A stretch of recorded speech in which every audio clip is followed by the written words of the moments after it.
before anything like this, I normally change tyres. Just make sure, you know, if you're not changing the tyres, make sure that they're in good condition. Check for wear.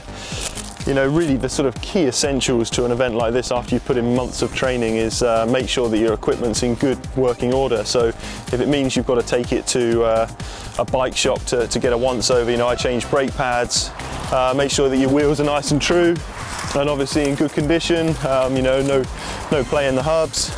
You know, maybe you can change cables, make sure everything's running, and you know, these are such quick fixes, real nice and small. They're not particularly costly.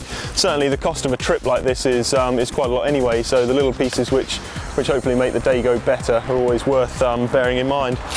I'm running actually, I really like a compact chain set, so that's a 3450. It's always worked well. I prefer to keep my cadence as high as possible on the climb, so I don't like to be sort of really grinding and struggling. I much prefer to try and keep the gears spinning, so the 3450 works well. On the back today I've got up to a 25 sprocket. It's actually 11 speed, so the ratio is really kind. It means there's no big gaps between each of the sprockets. But you know, definitely look at your gearing in advance. I think it's a major, probably one of the most major points on the bike to consider prior to riding in the mountains.